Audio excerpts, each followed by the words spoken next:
কমপ্লেনে কোনো কটূক্তির কোনো কথা বলা নেই। এছাড়া আমরা ওদেরকে জিজ্ঞাসাবাদ করেছি, স্টেটমেন্ট নিয়েছি, সেখানেও ওরা এটাই বলেছে যেটা আমি আপনাকে ব্রিফ করলাম কিভাবে ঘটনাটা হয়েছে। ওখানে কোনো কটূক্তি বা কোনো ইভটিজিং এর কোনো ঘটনা ওনারা বলেন।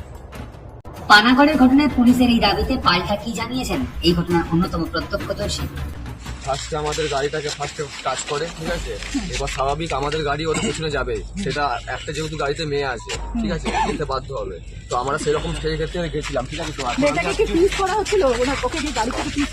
হ্যাঁ, করেছিল।